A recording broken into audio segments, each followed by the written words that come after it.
Il y a plusieurs mois, nous sommes passés dans la région nord de la Namibie, à la frontière avec l'Angola. Sur une interminable piste nous menant aux magnifiques chutes de Epupa, nous avons fait la rencontre d'une femme Imba qui nous a invités dans son village. On a partagé avec elle quelques moments de son quotidien. Les instants avec elle nous ont émerveillés et fascinés. Nous voulions en apprendre plus, partager davantage et mieux comprendre cette population et ses traditions propres à la Namibie. On a passé ces derniers mois à se renseigner sur les Imba, lire des livres, regarder des documentaires. Mais ça ne nous suffisait pas. On voulait retourner sur place, voir de nos propres yeux, un moment rare mais propre à cette population, la construction de leur habitat. Nous allons donc tenter de capturer ce moment qui va très vite. En quelques jours, la construction est terminée. De la collecte du bois à la mise en place de la terre, nous tenterons de comprendre comment et pourquoi les Imba perpétuent aussi fidèlement leurs traditions, sur qui le temps et la modernisation ne semblent pas avoir d'effet.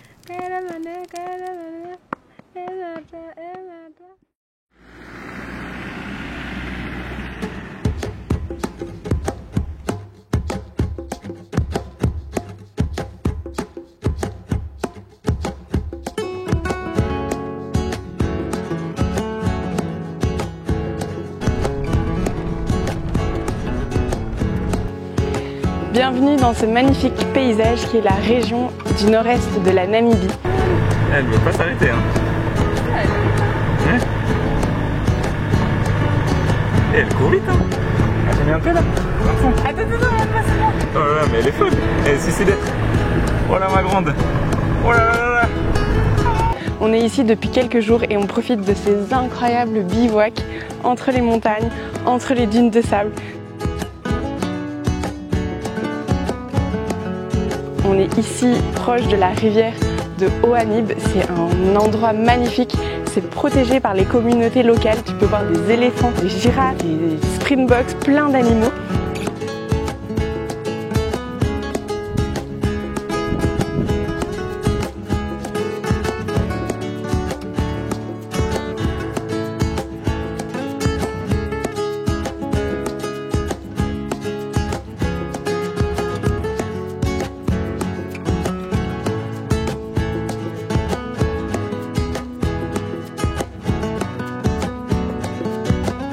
Et tu peux aussi apprécier cet incroyable paysage qui est très désertique, très sec, assez difficile.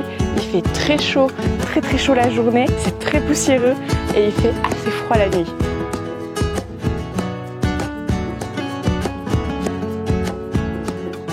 On est venu jusqu'ici parce que c'est la région des Imba. On est passé il y a quelques jours par la ville de Opuo, qui est la capitale de cette région. On a rencontré Beauty, une Imba qui va nous servir de guide pour aller visiter un village. Avec elle, on a passé une super nuit, on a rencontré toute sa famille. Bonjour, comment ça va? Ça va Beauty nous a invités à dormir sur le terrain de sa famille. Il y avait plein d'enfants et d'adolescents super curieux de notre voyage. On a longuement échangé et puis surtout on a beaucoup dansé.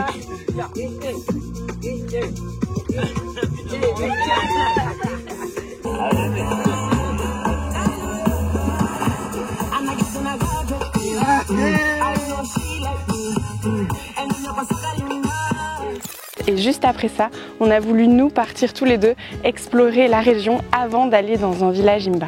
C'est une population nomade qui vit essentiellement de l'élevage et on va essayer de partir à leur rencontre, on va essayer d'aller filmer leurs habitats.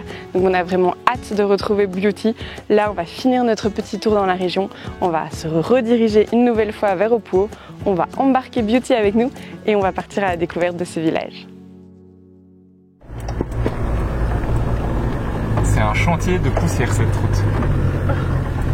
Ouais, la poussière qui arrive. Dès que tu freines, il y a la poussière qui te rattrape en fait. Peut-être que tu passes en première. Agathe, ça va pas là? Oui. Oh là là. Oh là, on est dans un nuage de poussière là. Oh, c'est quoi ce délire? On voit même plus la route. T'y arrives? Non mais on voit même plus la route là. On est dans le nuage. C'est quoi ce truc? C'est quoi ce truc? Non. Ah, ça va être horrible ce soir quand on va devoir nettoyer. Ah ouais, là on va en avoir partout dans la voiture, c'est sûr. Nous voilà de retour à Opuo.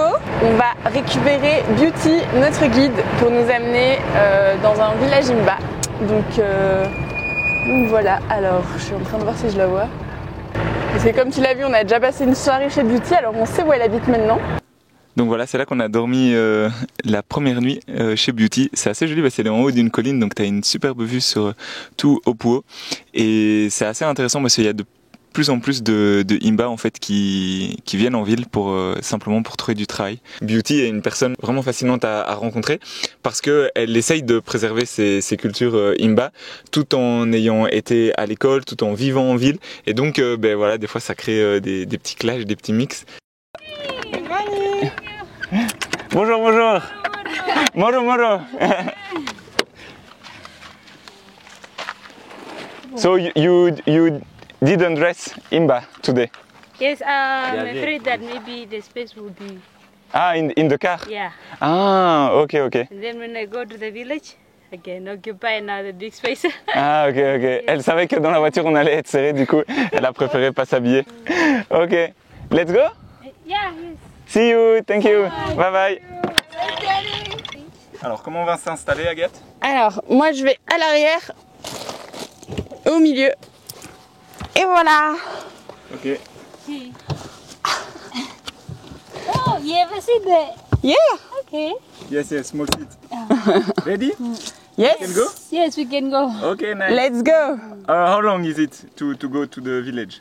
We'll be probably driving an hour. Okay. On a gravel road? Yes. Okay. on the road. Let's go. Une demi-heure qu'on roule et on vient d'apercevoir un groupe de Imba qui est une troupe de vaches. Donc on va leur demander où ils sont avec les vaches parce que en fait ils ont besoin des vaches pour construire la maison.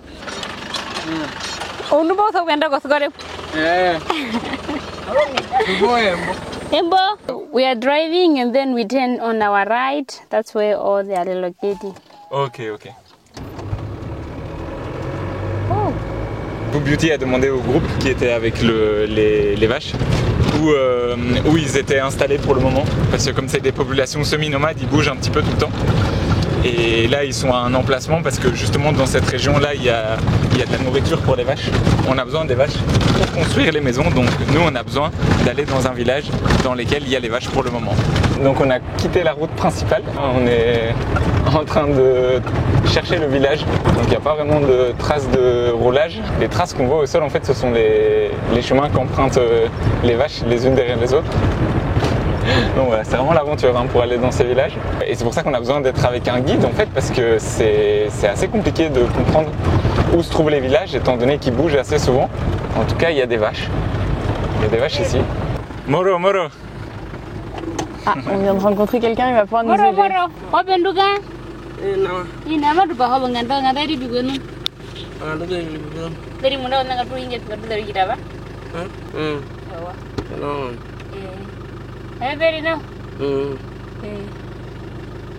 Okay, he said we can continue. Ok, we can go? Ok, thank you.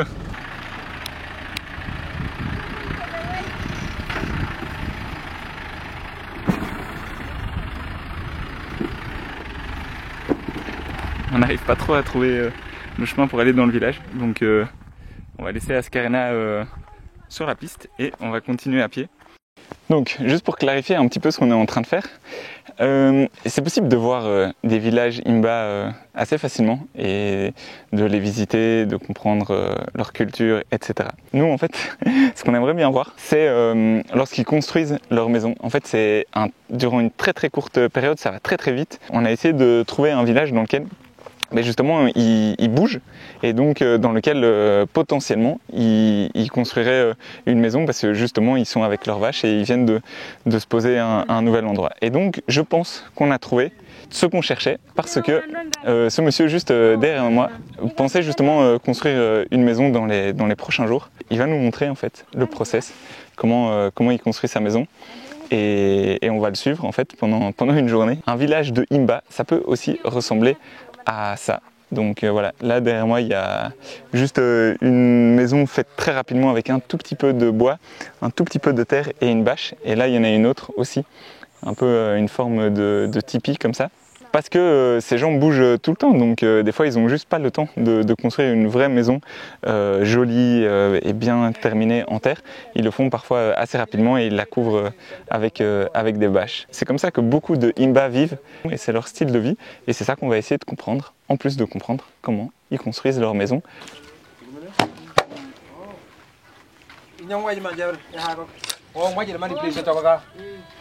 Je vais prendre un petit peu la caméra parce que Mathieu il va aider à porter le bois et moi j'ai l'excuse de tenir la caméra. Alors ici, on n'est pas dans le village des Himba à proprement dit, on est dans un domaine temporaire, un endroit où ils viennent pour les vaches. Ils viennent ici parce que dans le village c'est trop sec et les vaches elles ont rien à manger et elles n'ont pas assez d'eau. Donc ils se mettent proche d'une source d'eau et ici il y a quelques végétations que les vaches peuvent manger. Donc c'est vraiment pour ça que les Himba sont des populations nomades, c'est parce qu'elles ont toujours bougé en fonction de la nourriture de leurs vaches. Aujourd'hui on dit qu'elles sont semi-nomades parce qu'ils ont toujours un village permanent. Et ils s'en vont avec les vaches et ils reviennent à ce village. Et donc ici c'est le village temporaire, l'endroit où ils restent juste la saison sèche. Donc ils arrivent généralement entre juillet et septembre, ça dépend en fonction des pluies qu'il y a eu l'année d'avant. Donc ici les gens qu'on voit ils sont arrivés en septembre, mais c'est surtout les hommes, c'est eux qui s'occupent des vaches. Donc là ici il y a quelques femmes, elles sont venues il n'y a pas longtemps et elles vont repartir au village, donc elles restent quelques semaines seulement. Donc là on est en train d'enlever le bois d'une ancienne maison. Regarde comment c'est grand, il y a à chaque fois ça qui est enfoncé dans le sol en fait. Donc il y a tout ça à retirer du sol. C'est pas évident.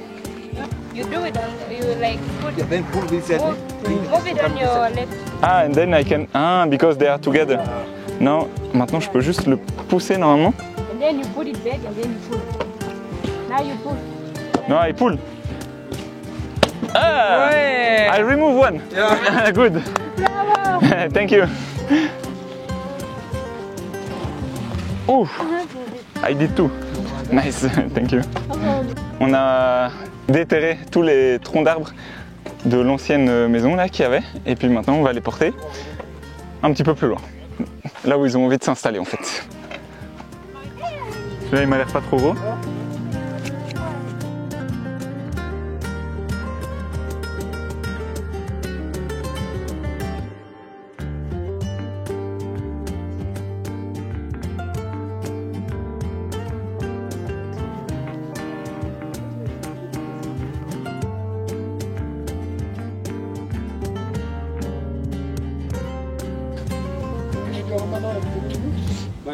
Donc là avec le pied ils sont en train de faire un cercle du diamètre qu'aura la maison.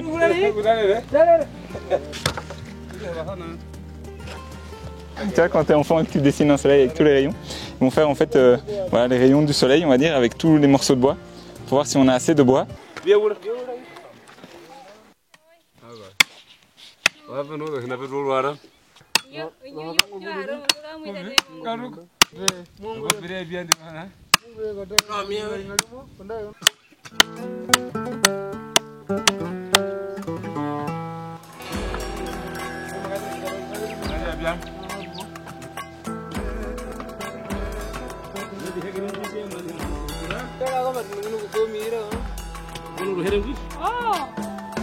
Donc il y en a un qui a fabriqué lui-même une sorte de pioche avec un bois et ils sont en train de creuser le sol pour le rendre un peu plus soft, et après les autres avec les mains sont en train d'enlever la terre pour faire une sorte de tranchée et pour pouvoir faire en fait les fondations de la petite maison.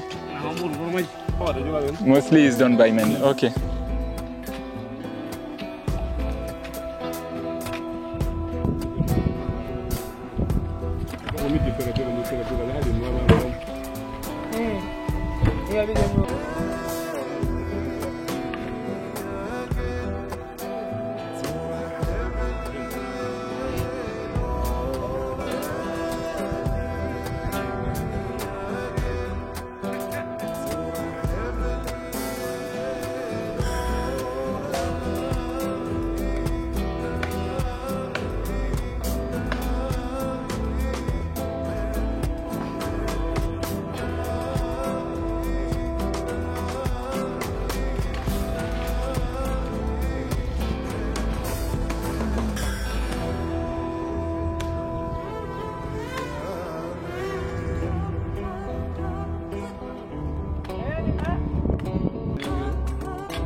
Alors la première étape est terminée.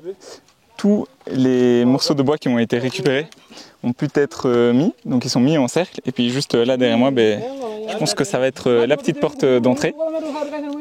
C'est assez pratique qu'ils aient pu réutiliser ces morceaux de bois parce que si on avait dû aller les chercher, les couper, ça aurait mis certainement 2 jours en plus. Donc voilà, on a vu un procédé encore plus rapide. Là, ils sont en train de faire une étape fascinante, je trouve. C'est qu'ils ont été coupés dans les arbres qui se trouvent vraiment juste à côté de là où on se trouve, des branches. Ensuite, ils ont enlevé les écorces de ces branches et avec ces morceaux de bois, ils vont en fait encercler, ça va ceinturer tout le bâtiment et donc j'imagine solidifier tous ces poteaux de bois. Et avec l'écorce, parce qu'ici rien n'est perdu, avec l'écorce, ça leur permet de faire un nœud en fait. Et donc c'est grâce à ça qu'ils attachent ces morceaux de bois. C'est impressionnant, tout est récupéré. Depuis qu'on est arrivé, ils ont utilisé que des matériaux qui se trouvent dans un rayon de 200 mètres. Ils ont réussi à construire tout ça. So this is one piece. Yeah, It's very strong, huh? it's very strong. It's the only way to use to tie it. This for the rope. Okay. Mupani. Mupane. Yes. So this is one of the common trees that we are using in our culture. It's for medicine purpose, constructions. You also use it as a brush, so you remove. You chew until this part becomes soft. Donc les feuilles, en fait, ils peuvent les mâcher. Ils en font comme une sorte de petite boule, ils la ressortent de la bouche et en fait on peut la mettre sur la plaie pour que ça cicatrise. Donc c'est un arbre qu'on trouve beaucoup dans cette région, un petit peu partout ici et c'est impressionnant de voir toutes les vertus que peut avoir cet arbre en fait.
Donc là, on commence la deuxième phase de la maison, la toiture.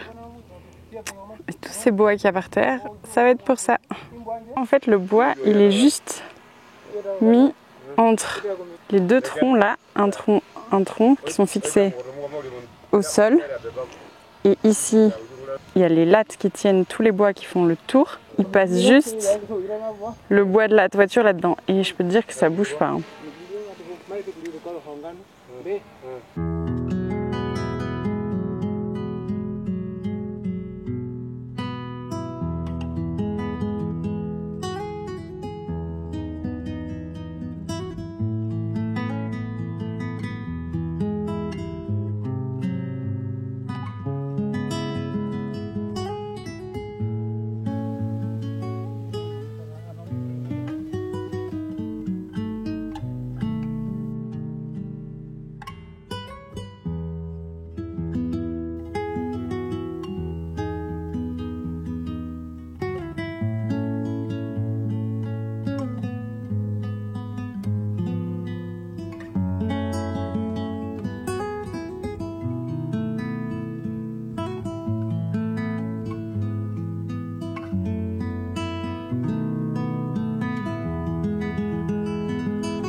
Donc en fait, il y a deux façons de cuire le maïs. Soit tu l'écrases quand il est sec et ça fait de la poudre et après tu le mélanges avec de l'eau chaude, donc ça fait un peu comme une sorte de porridge. Soit tu le mets dans de l'eau quand il est sec et après tu le grilles et tu le manges comme des cacahuètes. Voilà, et donc ce soir elles font des cacahuètes de maïs.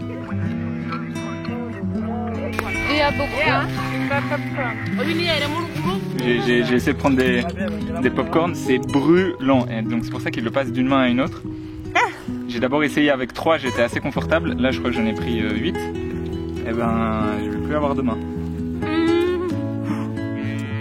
Voilà. Il faut les mériter hein.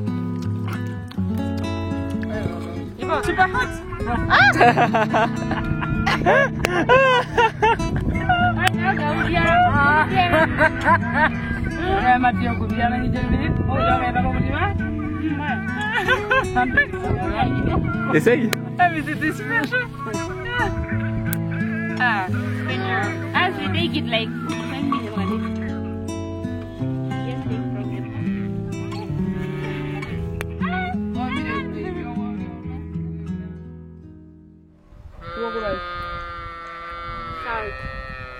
On vient de se lever, on a bien dormi, on s'est levé au son des vaches ce matin. Et là on va filmer la deuxième partie de la construction de la maison. Une partie qui est réservée aux femmes. Et quelque chose d'intéressant qu'on a appris hier, parce qu'on a discuté un petit peu autour du feu. Et les femmes nous disaient qu'en fait elles aiment beaucoup venir ici. Parce que comme il y a les vaches ici, il y a du lait.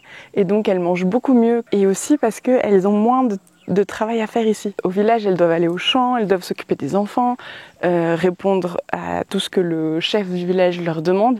Alors qu'ici, elles sont tranquilles. La seule chose qu'elles doivent aller faire dans la journée, c'est aller chercher l'eau et faire un petit truc à manger le soir. Donc en fait, c'est un peu leur endroit de vacances. Elles aiment beaucoup venir ici. Nous, on va regarder la fin de la construction de cette maison. Enfin, la fin. Elle ne sera pas finie, mais la deuxième étape de la construction de cette maison. Et ensuite, on va aller dans leur village pour aller filmer un petit peu l'organisation du village qui est assez différente d'ici.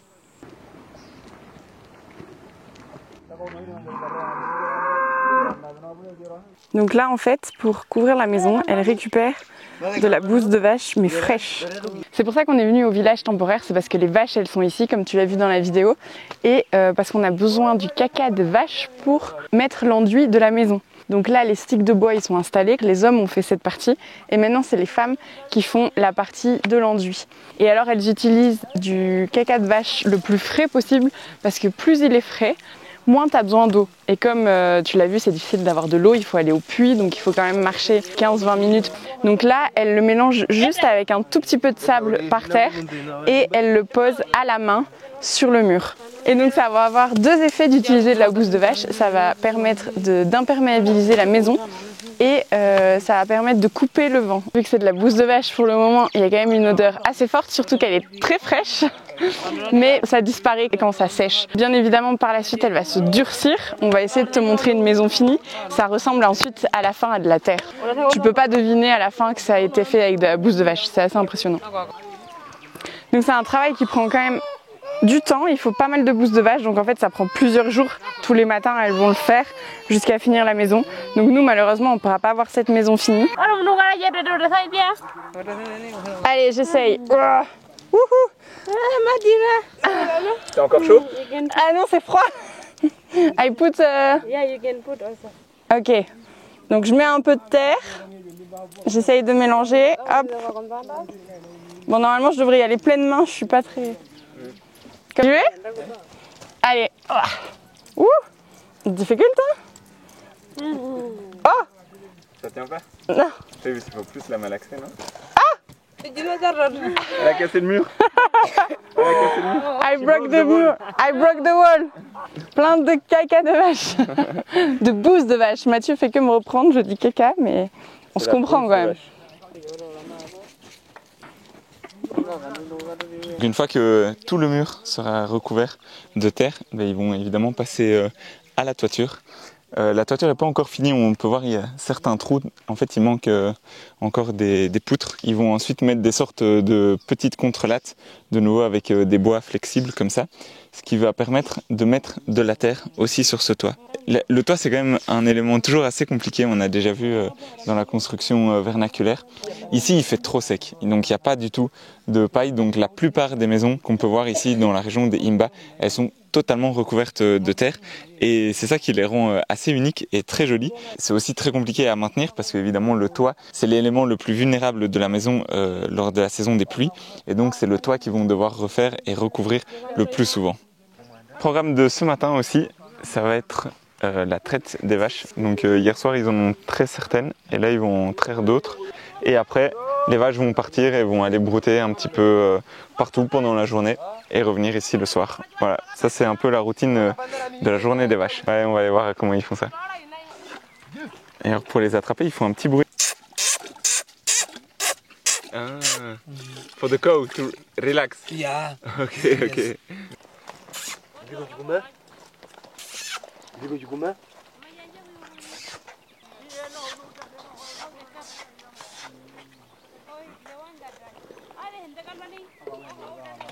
Hey Mario.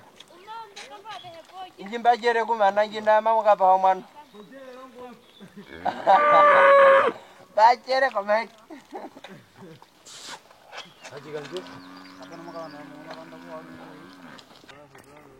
Bon, mais toutes les vaches sont en train de... J'étais en train de parler. Toutes les vaches sont en train de partir au champ. Donc voilà. C'est les mecs qui vont s'occuper de ça.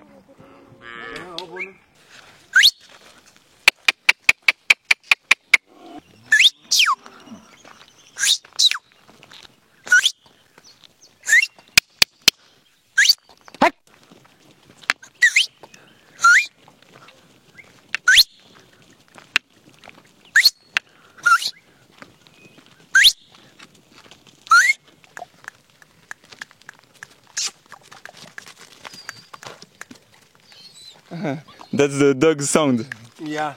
When you are calling the dog name, Yes. like that you are calling it. He get excited. Yeah.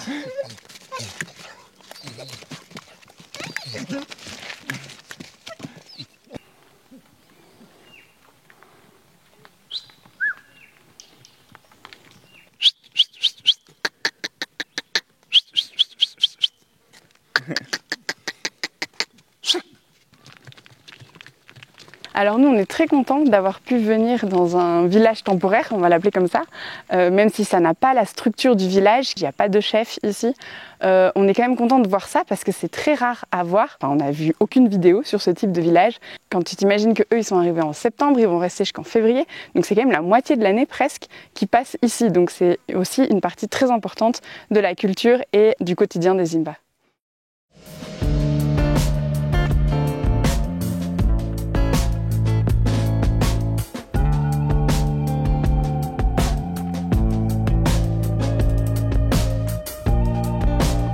C'est un village permanent, donc on va pouvoir te montrer un petit peu l'organisation du village et les maisons finies.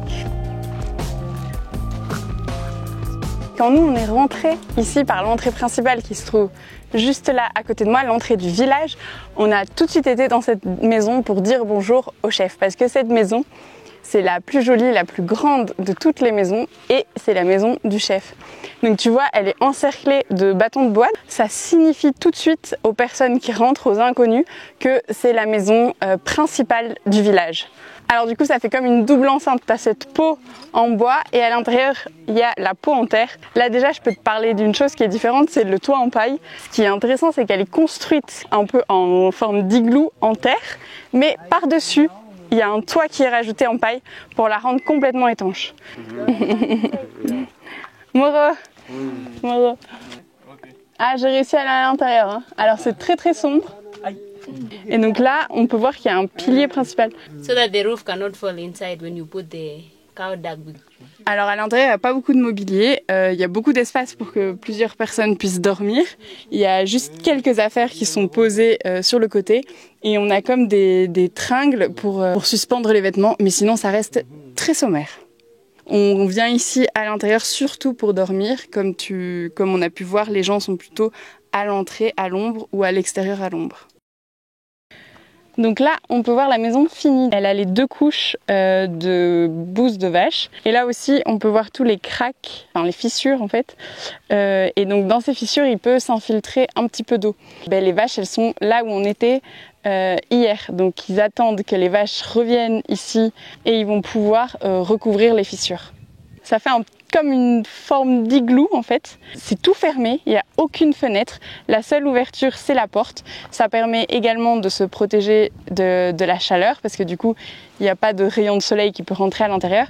Mais c'est surtout pour se protéger du vent, des insectes et par facilité de construction.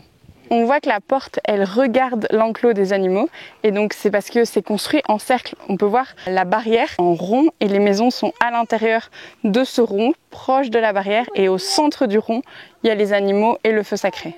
So we can see this house is not the same roof. Yes. You don't know why? When they become semi-nomad, Yeah. they copied this design. And now currently they are using this as storage because it's big and they can store on top. So we call it ondumeuru, meaning you can store up. Ici, normalement, c'est censé être l'endroit où tout le monde s'assoit pour profiter de l'air et de l'ombre. On peut voir que les chèvres, elles ont pris leur quartier parce qu'elles sont pas mal ici à l'ombre quand même. Cette construction, c'est avec les mêmes bois qu'on a vu la construction de la maison hier. Les nœuds, ils sont faits avec les écorces, exactement comme hier. Et au-dessus, ils vont mettre une couche de bouse de vache pour permettre de rendre cet espace étanche quand il pleut. Ça permet aussi de garder pas mal de fraîcheur. Et sur le dessus, ils vont faire sécher le maïs. Et ensuite, une fois que c'est sec, ils vont les stocker dans la petite cabane qu'il y a derrière. Allez, je vais te montrer à quoi elle ressemble. Donc c'est ce qu'on appelle un grenier. On en a vu plein sur notre trajet en Afrique, des greniers de formes et de tailles différentes, construits en terre, construits en bois, construits en paille. Et donc là ici, celui-là, il est construit en bois. Il a une forme rectangulaire. C'est la première fois qu'on voit un grenier de cette forme. Les greniers, ils sont tout le temps surélevés du sol. Donc là, tu vois, il est surélevé du sol. Ça, c'est pour éviter que les souris et les rats viennent manger toute la récolte. Ici, il y a la petite porte. Et tu peux aller chercher le maïs qui est à l'intérieur. Donc il est dans des sacs, on ne peut pas le voir comme ça.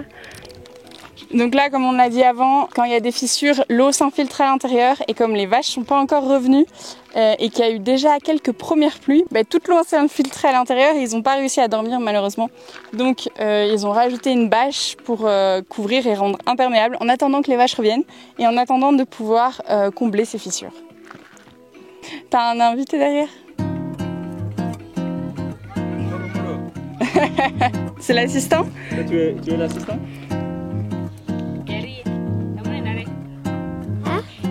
Good. Wami Mathieu.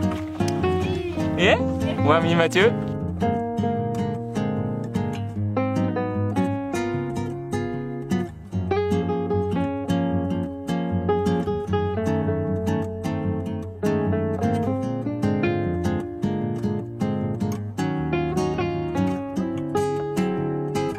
On a rencontré Beauty grâce à l'association Muka Namibia, une association créée par Clémentine et Mathias, 2 Français qu'on a pu rencontrer lors de notre passage dans ce village Imba. Du coup, on a voyagé 1 an, nous, en Afrique australe. Donc, on avait notre 4x4 aménagé aussi. Et durant cette année, on a passé 2 mois et demi presque en Namibie. Et au début, on s'était dit, on avait entendu parler des Imba, donc on s'était dit, on va passer 2-3 jours dans un village Imba. Ces 2-3 jours sont vite devenus 1 semaine, 10 jours, 2 semaines. Au final, on a passé 1 mois. C'est le village dans lequel on est aujourd'hui. Suite à cette expérience-là, nous, on est vraiment tombés amoureux du village, des gens, de la famille, de la culture Imba. On a beaucoup échangé avec la famille, on a échangé sur leurs difficultés, et notamment les difficultés liées à la scolarisation. Il y a 2 facteurs qui font que souvent les enfants ne vont plus à l'école. C'est que, premièrement, du coup, l'argent. Le fait de financer la scolarité est trop conséquent pour les Imba qui vivent essentiellement de troc et du coup n'ont pas d'argent. Et aussi le fait que les enfants du coup aident beaucoup au village et que forcément du coup un enfant qui va à l'école est notamment une ressource en moins pour le village. On a créé une association suite à ce voyage et qui aide qui a 3 objectifs. Le premier, c'est d'aider du coup, à la scolarisation des enfants Imba, ou en tout cas des enfants de la région. Le deuxième, c'est de faciliter la vie dans les villages. Et le troisième, c'est de promouvoir la culture Imba. Et du coup, là, en fait, notre voyage avait pour objectif d'aider à préparer la rentrée. Parce qu'on a réussi à sponsoriser 20 enfants du coup, qui commencent en janvier 2025 en grade 4. Et on aide aussi du coup, au village avec l'achat de matériel agricole notamment.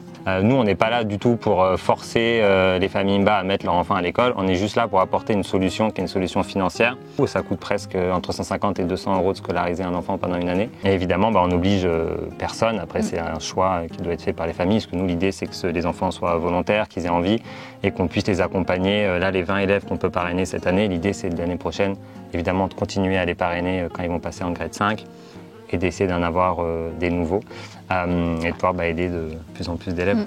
Donc c'est un peu paradoxal, parce qu'en effet, l'école obligatoire, certaines familles, la majorité veulent les mettre à l'école, mais en fait, techniquement, c'est pas possible parce que ça coûte trop d'argent. Enfin, il y a rarement un enfant qui nous a dit « je déteste l'école ». Enfin, on n'en a jamais encore rencontré. Pour le coup, pour la première année, on s'est fait aider de l'école. Donc, c'est pas nous qui avons sélectionné les enfants.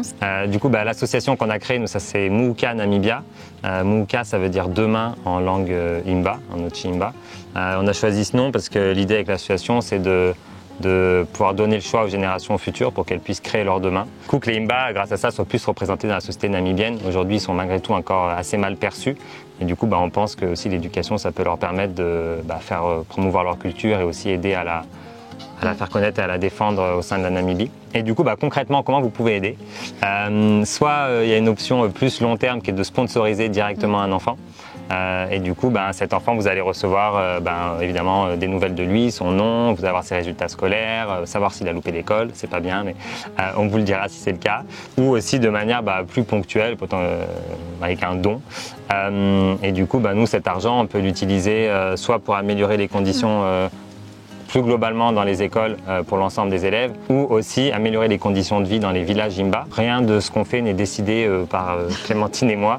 L'idée, c'est vraiment de co-construire tout avec les Imba, avec le chef de ce village-là, avec l'école avec laquelle on est partenaire, c'est de prendre des décisions collectives, qu'on essaye juste de recenser entre guillemets leurs problématiques et de voir comment on peut y répondre, essayer de les aider. On espère que cette vidéo t'a plu, mais avant de terminer, on devait quand même remercier certaines personnes. Tout d'abord, il faut absolument qu'on remercie Beauty pour nous avoir fait visiter ce magnifique village. Et surtout, on doit aussi remercier toutes les personnes qui ont accepté qu'on les filme. On voulait aussi remercier Clémentine et Mathias qui nous ont donné le contact de Beauty et qui nous ont accueillis dans ce village, enfin qui nous ont introduits dans leur village dans lequel ils ont leur association. C'était vraiment très très chouette de les rencontrer là-bas et de pouvoir filmer. Ouais, tous les sous qu'on va générer grâce à cette vidéo, on reversera tout à cette association parce que vraiment, ils font un travail formidable. Alors si tu veux les aider, tu peux aller sur le site internet de l'association, mais tu peux aussi regarder plusieurs fois cette vidéo et la partager en plus grand nombre parce que ça va générer des tout petits bénéfices qu'on va leur reverser. Et tout petit plus tout petit, je suis sûr que ça va faire pas mal. Allez, on se retrouve dans une prochaine vidéo. Ciao!